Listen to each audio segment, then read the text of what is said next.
Bonjour à toutes et à tous, c'est Romain Daubry, la salle des marchés de Bourse Direct pour notre brief et analyse graphique. Nous sommes le lundi 20 mai, il est 16h50 et la semaine commence bien pour les indices américains, toujours un peu de sous-performance en Europe. On n'arrive pas à s'éloigner franchement des plus hauts pour l'indice CAC 40. On bute contre des résistances sur l'Eurostoxx. Merci à toutes et à tous pour vos likes, vos retweets, vos partages, vos commentaires positifs. Pensez à vous abonner comme toujours à la chaîne Bourse Direct YouTube et puis à nos comptes Twitter respectifs pour le suivi des positions et des différentes interventions et actualités que nous pouvons vous proposer. Et merci encore de liker et de partager, ça aide à valoriser ce contenu. On entame donc une nouvelle échéance des marchés dérivés, celle du mois de juin. C'est une échéance trimestrielle, elle est importante. On est arrivé un petit peu en roue libre sur cette échéance. Si on regarde le cas du CAC 40, 217 000 contrats à l'échéance précédente, ouverts, et une progression de 1,90% environ, avec une baisse d'intérêt, 207 000 contrats à la clôture de vendredi. Donc pour l'instant, pas d'intérêt fort, et plutôt même une destruction d'intérêt au cours de la dernière séquence haussière. Sur l'Eurostoxx, c'est un peu mieux, 3% de hausse, avec un peu de construction d'intérêt de l'ordre de 5%. Ça reste aussi technique, cet intérêt sur les futurs, il faut le rappeler, ça permet, on le rappelle, de mesurer la pression, le nombre de contrats futurs ouverts ou détruits, mais c'est lié aussi à des stratégies avec des options, et donc il faut qu'il y ait quand même un peu de force. 2 700 000 contrats, c'est beaucoup moins que la moyenne. La moyenne des 4 dernières années sur l'Eurostoxx, c'est 3,7 millions. Donc on a quand même un intérêt qui est en retrait, en tout cas intérêt spéculatif en retrait de ce côté-là, et on le voit, ça patine. Sur les indices américains, c'est encore une fois un petit peu mieux, mais on n'a pas eu un intérêt très fort. Reste qu'on a débordé des niveaux techniques importants, qu'on reste installé au-dessus, et qu'on forme de nouveaux plus hauts historiques, en tout cas sur le Nasdaq à l'instant. Alors, on a donc aussi du côté des couvertures dans les portefeuilles, pas mal de complaisance, on voit une volatilité qui flirte avec les 10 sur le CAC, au-delà pour l'instant toujours de 12-10 sur le VIX, sur le S&P, ça reste des niveaux de complaisance forts, on n'est pas encore entré en euphorie, on rappelle que sous 12-10, on n'a pas clôturé sous 12-10 sur la volatilité, mais sur le VIX depuis 2020, donc des niveaux à surveiller et un risque qui est un petit peu asymétrique, même si ça reste haussier. On a des volumes qui sont un peu atones aussi à Paris notamment. Le luxe pèse un peu et a du mal à retrouver du momentum, ça joue. Donc, côté des marchés dérivés, voilà ce qu'on peut en dire. Un peu de complaisance, pas beaucoup de momentum. Il faut qu'on réussisse à s'éloigner de ces niveaux-là. En revanche, beaucoup d'activités du côté des small et mid caps. On va en regarder pas mal aujourd'hui. On en a eu quelques-unes qui ont bien fonctionné la semaine dernière. On avait eu Elior notamment, et puis Holot Group qu'on avait évoqué et analysé jeudi, qui a bien décollé aujourd'hui. Il y a pas mal de titres comme ça qui retrouvent de l'intérêt, et donc il y a quand même de l'activité en stock picking plus que sur les indices à mon sens dans les heures à venir. On a une semaine qui va être intéressante niveau macroéconomique puisque on va avoir des discours de banquiers centraux, on va avoir toute une batterie de PMI jeudi, donc indice de PMI manufacturier et dans les services. Ces indicateurs sont considérés comme avancés sur la santé de l'économie, donc ça va être important de voir ces résultats-là. On aura les minutes de la Fed, le compte-rendu de la dernière réunion mercredi soir. C'est toujours intéressant de lire en détail dans ce compte-rendu l'évolution de la politique monétaire. Parfois, on y trouve des éléments qui avaient échappé dans le courant du discours, donc on va surveiller ça aussi. Des discours de banquiers centraux dans le courant de la semaine, et puis le grand rendez-vous de la semaine, c'est bien sûr la publication mercredi de Nvidia. Ça va être le Nvidia Day. Maintenant, on qualifie ça comme ça prend une ampleur gigantesque, et puis on terminera la semaine vendredi par le PIB allemand, évidemment à une autre échelle. On va tout de suite aller voir notre indice S&P 500 comme d'habitude. Le S&P, il a franchement débordé, on va dézoomer un petit peu, on va se mettre en hebdomadaire, il a franchement débordé, c'est top, il s'est installé au-dessus de 5263 et il est même en train de déborder la médiane du range suivant. Je vais me mettre en journalier cette fois-ci.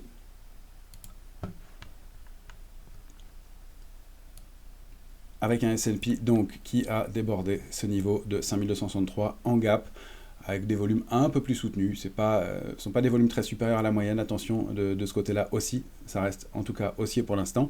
C'est vraiment le premier niveau d'alerte, de repasser sous ce gap qui a été ouvert mercredi dernier. C'est le premier niveau de risque pour le S&P. Alors 5317 a été testé, il est en train d'être à l'heure actuelle débordé. On peut aller chercher comme cible idéale la duplication du range 5110, 5263, c'est 5416. Et puis comme niveau intermédiaire, on va prendre notre premier range actuel, qui est donc situé ici. On va le dupliquer et on aurait une résistance suivante située autour de 5371. Un comportement plutôt toujours haussier positif, hein. On a accéléré, tenté d'accélérer un peu plus, et puis on a consolidé pour rebondir sur un niveau intermédiaire à 5283. On passe ce niveau de 5317, en tout cas pour l'instant en séance, encore une fois avec des volumes qui ne sont pas extraordinaires, mais ça reste positif. Donc premier niveau d'alerte, le retour sous ce gap, sinon voilà les cibles suivantes. J'avance sur les indices. Nasdaq 100 en journalier que vous avez ici, pareil, même comportement, gap haussier, au-delà de 18 337 qui était vraiment le plafond de verre. La cible idéale suivante c'est 19 025, 18 868, 19 025. On a accéléré, formé une pause contre 18 589 et puis pour l'instant on continue à accélérer au-delà de ce niveau avec donc une accélération haussière cette fois-ci avec des volumes, pause avec moins de volume et puis on va voir ce que donnera le volume en fin de séance, mais ça reste quand même haussier pour l'instant, encore une fois avec comme compte à rebours ce rendez-vous de Nvidia dans le mercredi soir. Alors on va aller regarder tout de suite Nvidia puisqu'on est sur le Nasdaq. Nvidia, elle est calée dans un grand trading range depuis mars qui est situé entre 764 en bas et 950 en haut. On accumule proche de la borne haute, proche de 950. Le premier niveau d'alerte, c'est 875. Ce qu'on peut dire en termes de comportement, ce qui est intéressant, c'est qu'avant la publication précédente, eh bien, on accumulait plutôt en partie basse et que là, c'est plutôt en partie haute. Donc il y a plus d'optimisme de la part des opérateurs. Donc attention à des petits contre-pieds. Je ne vois pas d'éléments ou de figures de retournement à ce stade, mais attention à des petits contre-pieds spéculatifs et de la volatilité au moment de la publication et un mouvement peut-être haussier, mais peut-être moins franc, avec des fausses accélérations baissières et donc des niveaux d'achat sur repli, plus que de payer le haut du range. Évidemment, si on s'installe au-delà de 950, la cible suivante, c'est 1083 et idéalement 1135. 875 première alerte, 822 ce serait pas un bon signal, on reviendrait probablement vers le bas du range. 764 semble être le repli maximum pour le titre dans le contexte. Du côté de la volatilité, on est en partie basse, toujours, même si on a rebondi légèrement sur notre niveau de support à 12,10. Je retrouve tout de suite la volatilité et je vous l'affiche. Voilà, donc un niveau bien identifié par le marché, 12,10. Je vais dézoomer un peu. On est franchement en zone de complaisance. On frôle les niveaux d'euphorie à ce stade. Donc attention, encore une fois, ça n'est jamais un signe de retournement en soi. La complaisance ou l'euphorie peuvent durer longtemps. Reste que ça incite à faire un peu de cash, à être un peu prudent. On voit qu'on n'avait pas clôturé sous ce niveau depuis maintenant 2020. Donc, et on accumule quand même dans cette zone de complaisance depuis quelques temps maintenant, malgré un petit pic récent. Donc, vigilance de ce côté-là, et attention à un pic de volatilité sur des déceptions, sur pourquoi pas les publications d'Nvidia, ou des discours de banquiers centraux qui pourraient alimenter un peu de volatilité, encore une fois. Manifestement, il y a quand même toujours des liquidités, et donc des opérateurs qui seraient prêts à payer sur repli, mais on a des carnets d'ordre qui sont un peu vides. Attention aux trous d'air dans ce contexte-là. L'Eurostoxx bute toujours contre la zone 5096-5125. On n'a pas de signe de retournement non plus, mais on voit qu'on n'arrive pas à aller chercher nos cibles. On a buté ce matin on bute à l'instant contre 5072. Encore une fois, le range est bien identifié, 4880 en bas, 5125 en haut, et puis vous avez les niveaux intermédiaires, 5046, niveau sous lequel on pourrait accélérer un peu, aller chercher la zone 4992, 5013, avant d'aller chercher pourquoi pas le bas du range. Si on réussit à s'extraire par le haut de 5125, c'est 5250, la cible idéale. Sur le futur CAC 40, on va le regarder en 14 heures. Là, le futur, lui, il tente de s'extraire de son grand trading range qui date de mi-mars, donc 7830, j'ai réajusté les niveaux sur l'échéance du mois de juin, 7830 en bas, 8149 en haut. On avait tenté de s'en extraire la semaine dernière, on l'a réintégré au moment de l'échéance, et puis là, on n'arrive pas à s'en éloigner de ce niveau de 8149, et encore moins de déborder 8208, qui est vraiment le nouveau plafond de verre. Donc cette zone-là, c'est une zone d'accumulation, en partie haute, c'est plutôt pas mal, mais Attention à la faiblesse, on aime bien quand on franchit un niveau de résistance majeur s'en éloigner relativement rapidement. Et là, ça n'est pas le cas. Donc pareil, manque de momentum, manque d'intérêt, complaisance, beaucoup d'éléments qui font qu'on pourrait avoir des épisodes de volatilité un petit peu marqués. Encore une fois, pas de figure de retournement. L'alerte intraday, je la laisse à 8091 pour l'instant sur le futur, sachant qu'on peut assister à de la volatilité et que c'est une zone à travailler. Donc 8091, 8208, c'est vraiment à la sortie de cette zone qu'on en saura plus. Est-ce qu'on retourne donc en bas du range avec 8049, 8000 et puis la zone 7830, 7886, ou est-ce qu'on déborde 8208 pour aller chercher, pourquoi pas, 8331, 8374 et le niveau idéal 8468. Je ne suis pas sûr qu'on ait le momentum pour faire ça immédiatement. On va aller voir quelques valeurs tout de suite avec des signaux qui ont été intéressants. Et donc je reprends ma liste avec, on va commencer par un titre qui accumule en partie haute d'un grand triangle symétrique. Je dézoome en hebdomadaire pour vous la montrer. C'est Pierre et Vacances qui a un parcours haussier, qui s'est désendetté, qui rebondit au-delà de 1,26 depuis quelques semaines et qui tente de s'affranchir de cette oblique baissière autour de 1,52. On n'a pas d'accélération franche, mais un parcours haussier qui pourrait être intéressant pour aller chercher, pourquoi pas, si on en sort par le haut, 2,08 et puis en extension derrière autour de 2,28. On a Holod Group, et on l'avait évoqué la semaine dernière, la sortie par le haut s'est confirmée, et très franchement aujourd'hui, on est en hausse de 10,95%. La cible idéale de la structure, c'est 3,15, 3,16. La figure de retournement qui a été donnée au débordement de cette ligne de coup permet de voir des extensions jusqu'à 3,33 ici, et puis la grosse résistance, c'est 3,50 derrière. On en sort avec du volume, avec un mouvement qui est intéressant. Donc on peut accompagner le mouvement. Nous, on a déjà fait un arbitrage dessus et pris un peu de bénéfices. Mais encore une fois, le parcours reste haussier et le signal, cette fois-ci, confirmé. Parmi les valeurs qui nous intéressent aussi, on a Péquoissance, petite capitalisation, attention, ce sont des petits titres. On est rentré sur ce titre qui a l'air de valider une structure de retournement haussière en épaule, tête-épaule inversée. On l'avait indiqué la semaine dernière. On est en train de tenter de déborder la ligne de coup. Les cibles, eh bien, elles se situent dans l'idéal aux alentours de 71,20. Invalidation sous l'épaule droite, mais déjà le retour sous le niveau de 58,70 ici au milieu de l'épaule serait un petit signe de fragilité pour l'instant. Ça s'oriente plutôt bien et vers le haut. On avait du côté des valeurs, alors un titre que je voulais vous montrer ou remontrer, c'est Alibaba. Alibaba qui baissait depuis 2020 non-stop, et après c'est top, qui est sorti de ce grand triangle symétrique par le haut déjà il y a 3 semaines, et qui continue son mouvement haussier. On a des cibles intéressantes à 91,70, pardon, on en est proche, mais surtout 101,20 et derrière 112,20, pourquoi pas. Donc un mouvement et une recovery à accompagner avec beaucoup de retard à rattraper sur un titre qui, est, malgré une mauvaise publication, a été bien entouré depuis.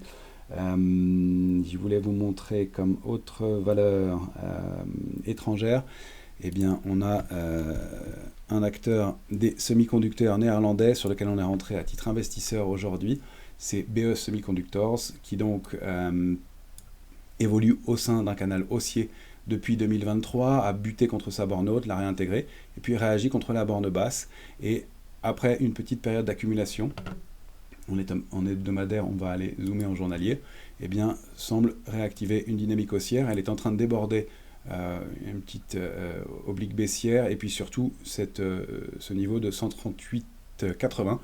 Le potentiel derrière, c'est 157,40, et pourquoi pas la borne haute du canal, et qui se situe aux alentours de 170. Donc un acteur un peu différent. La valeur a l'intérêt, en plus d'être éligible au PEA, pour travailler ce secteur-là. Parmi les autres titres, on avait évoqué déjà, mais ça se confirme toujours, Obey, qui poursuit son parcours haussier. Alors, on va dézoomer en hebdomadaire. Obey, donc une structure qu'on peut lire en tasse et anse, avec franchissement de la ligne de coup à 42,70, accélération. Pour moi, la cible idéale, c'est 57,60. Ça fait partie des tops du titre. On aura un premier niveau de résistance important à 46,90, donc un mouvement qui reste haussier et intéressant, non invalidé, même si, attention, il y a des volumes qui sont un peu moins forts sur le titre depuis quelques jours.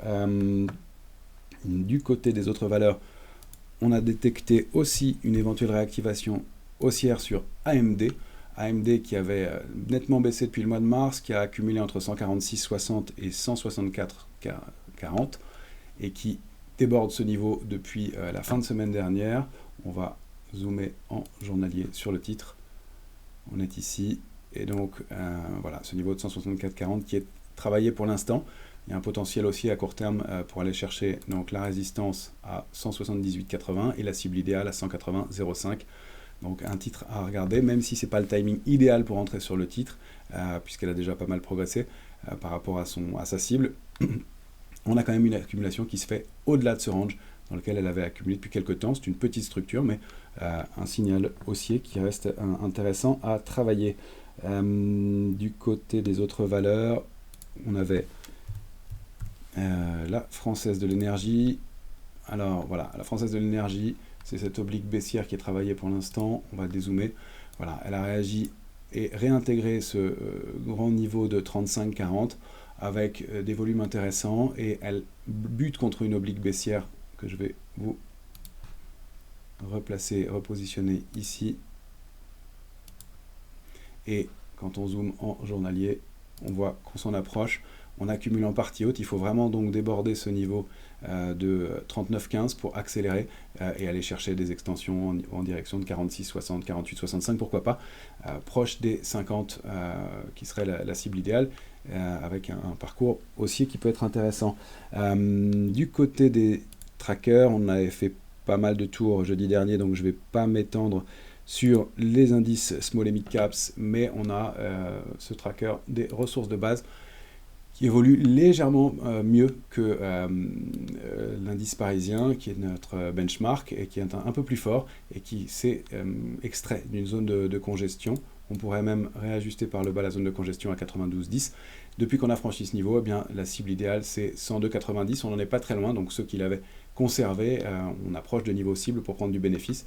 Reste que c'est quand même un mouvement aussi, un mouvement d'accumulation, et puis ça permet de travailler cette thématique matière première. Ensuite, et pour finir, j'avais oublié un titre que je voulais vous montrer aujourd'hui, c'est Arkema. Arkema, alors, pardon, j'ai beaucoup de traits d'essai sur le titre, on va en enlever quelques-uns. Arkema, elle évolue donc au sein d'un canal haussier de long terme, qui est bien marqué ici, que je peux réajuster un peu. Elle a réagi sur la borne basse, elle est même en train de former une ligne de tendance haussière de plus court terme que je vais supprimer. Elle est bloquée entre 91 et 99,34. Encore une fois, c'est un parcours assez harmonieux, assez propre. Je vois que la borne haute, voilà, du canal est ici. Donc on a encore une fois une accumulation sous 99,34 qui pourrait être un plafond de verre à déborder, aller chercher des extensions. Borne haute du canal en direction de 105,30 et pourquoi pas des extensions vers 115,70. Voilà des éléments que je voulais vous montrer pour ce début de semaine. Donc il y a encore des choses à faire, du stock picking, des signaux intéressants. Il faut être assez mobile, garder du cash à mon avis, dans un contexte où on pourrait retrouver un peu plus de volatilité. Les marchés sont un peu endormis. L'or est allé chercher, je ne vous l'ai pas montré, mais sa cible à 2452, on en a beaucoup parlé. 2450 au plus haut, donc on peut considérer qu'elle est acquise, peut-être à un niveau pour prendre un peu de bénéfice. Le cuivre est en train de tenter de déborder les niveaux de 5 aussi, donc il se passe pas mal de choses du côté des matières premières, et donc notre benchmark Como, eh bien, sur lequel on reste long, et confirme son mouvement haussier, et ouvre même la semaine avec un gap haussier, donc toujours des choses à faire de ce côté-là. Excellente semaine à toutes et à tous, et on se retrouve tout au long de la semaine pour le suivi du marché.